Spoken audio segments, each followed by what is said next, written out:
They say every champion eventually meets a nightmare. And for Belal Muhammad, that nightmare might just have a name. Carlos Prates. Fast, ruthless and surgical with every strike, Prates has been quietly climbing the ranks, leaving a trail of bodies and broken game plans in his wake. Carlos forged his name in fire, turning every fight into a highlight reel.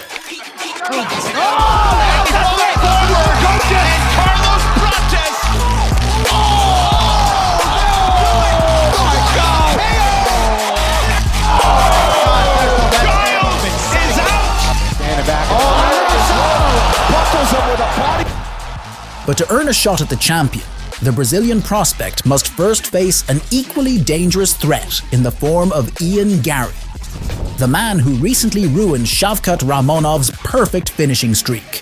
But who is the man that's sending shockwaves through the welterweight division? Today we dive into the most explosive performances of Carlos Prates. This isn't just hype, this is the real nightmare.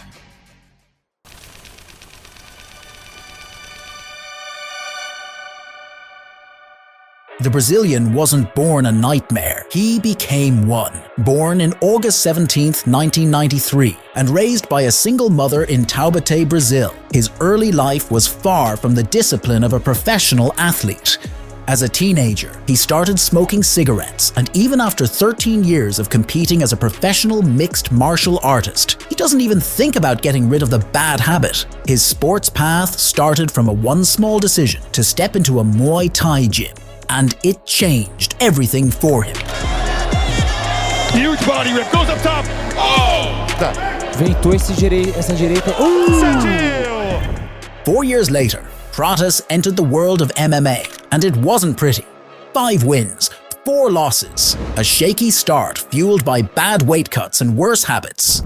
But then came the transformation. A trip to Thailand, the homeland of striking, became the crucible where Carlos sharpened his weapons by learning and competing in Muay Thai. And then, in 2016, he returned not just as a fighter, but as a finisher.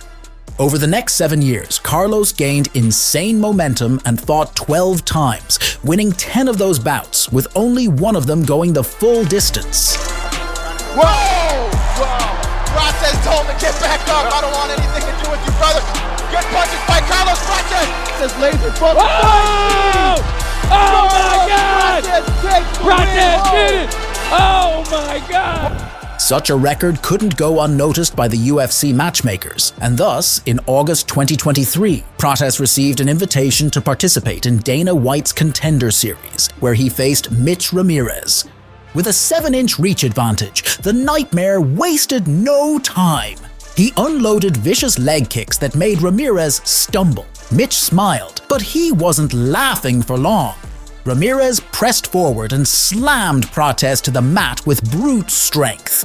But he wasn't able to keep the fight on the ground because the Brazilian used the butterfly guard to sweep and stand tall. He came back with a high kick, then a knee that nearly took Ramirez's head off. He was finding the mark with straight lefts and precise counters. Ramirez was still firing back, but it was a losing war. Round 2, and it was a wrap. Prates landed a sharp counter, then a clean left hand to the chin that dropped poor Ramirez like a sack of bricks. Prates walked away like a man on a mission. He knew it was over, and Herzog did too. Next up, Trevin Giles, a veteran known by his victories over Brendan Allen and Roman Dolidze, and also being viciously knocked out by Dricus du Plessis. The problem came out kicking, landing repeated shots to the nightmare front leg. He stayed busy, stayed sharp, and kept the pressure. But Prates responded like a lion in a cage. He landed a kick to the chest that thumped through the arena.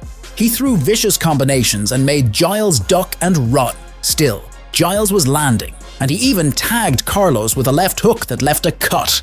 The Brazilian fired back, but Trevin kept getting inside.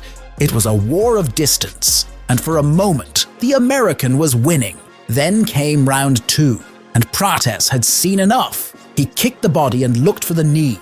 The problem tried to wrestle, but got shoved away like trash in a windstorm. He kept pressuring with short punches, but Carlos had tricks. Despite a gash above the eye, Prates stayed composed and dangerous. He faked a knee, faked a kick, then launched a rocket left hand. It landed flush, and Giles dropped like a statue. No follow-up was needed. 2 fights, 2 bodies, and 0 questions. Then came Charlie Radtke, fellow freshman who also came into this fight on 2-fight win streak. The fight started with Radtke coming forward, switching stances, throwing leg kicks, and trying to impose his will. He pushed Prates to the cage and tried to find his luck in dirty boxing. Short punches, constant movement, annoying pressure. But Carlos wasn't rattled. He was calculating. He started chipping at the lead leg, and damage built up fast. Radtke tried to respond with a right hand, but the nightmare made him miss badly. Then, a single kick that changed everything. The Brazilian blasted the front leg, and Radtke started limping immediately. Then came the kill shot, a knee to the liver, clean as a scalpel. Poor Charlie collapsed in agony, writhing on the canvas. Carlos walked off, cold, calculated, and untouched. 3 fights in, and he looked like a problem no one could solve. Every promising fighter goes through the same path in the UFC. At first, rising stars are put on a can-crasher diet, shout out to Michael Page, to help them gain attention. And if they live up to the hype, then comes the time for a real test. One of the most successful examples is Ilia Topuria, who had only 1 victory over a top 5 opponent before knocking out 2 of the greatest in his division. One of the less fortunate cases, Joe Pyfer, the guy with the punching power stronger than Ngannou, who got completely dismantled by a journeyman Hermanson. And my personal favorite, Umar Nurmagomedov. I don't think that even needs an explanation. Following this exact logic, our Brazilian with dynamite in every limb was matched up against a seasoned Chinese veteran who's been through countless wars in the Octagon, Li Jingliang. Round 1 was measured, both men trading low kicks and probing for range. Leach landed shots, tried to push the pace and got inside. But Prates was calm, precise, deadly. He dropped Li to a knee with a left hand that was slick and deadly, then swayed out of danger and returned fire with a head kick. Li kept coming, but the nightmare was landing clean and often. Round 2 began, and it was only a matter of time. Carlos went over the top with a reverse crescent kick that slapped Li's face.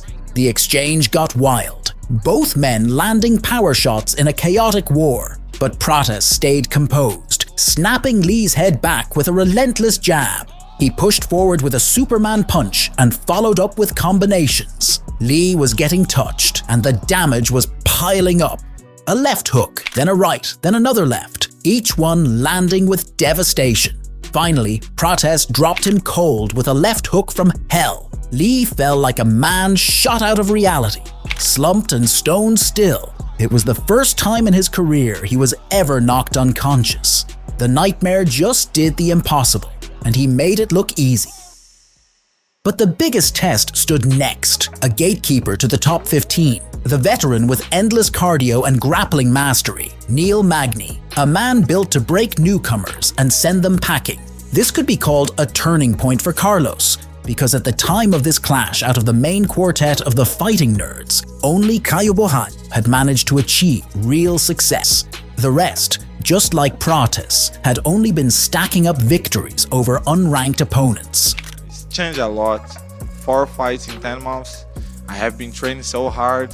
To be honest, I'm gonna fight Neal Magny Saturday, and then I looking for fight in Australia, February, and then take a little break, to take care about my body, my health. The Nightmare was given a chance to take his career to the next level, and at the same time to set a strong example for his teammates. And as we saw in that fight, he seized that opportunity to the fullest. Magny started fast, level-changing, pressing, clinching. He forced the Brazilian to the fence and hunted the takedown, but Prates stuffed it with balance like a cat and power like a monster. Magny kept trying, a second shot, a third, but nothing worked. Carlos got space and made him pay. A short right hand landed and dropped Magny to the canvas. The Brazilian predator, feeling the blood, came forward like a man on fire. He unloaded a tornado of punches that left Magny running for dear life. Then the end, a left hand that didn't even land flush, but it buzzed Magny and put him out cold. Face first, the veteran collapsed in a pile. The crowd was stunned silent. The Apex witnessed a killer at work, and it was pure violence. A 10-fight winning streak, 4 straight UFC finishes in just 1 year, all by knockout.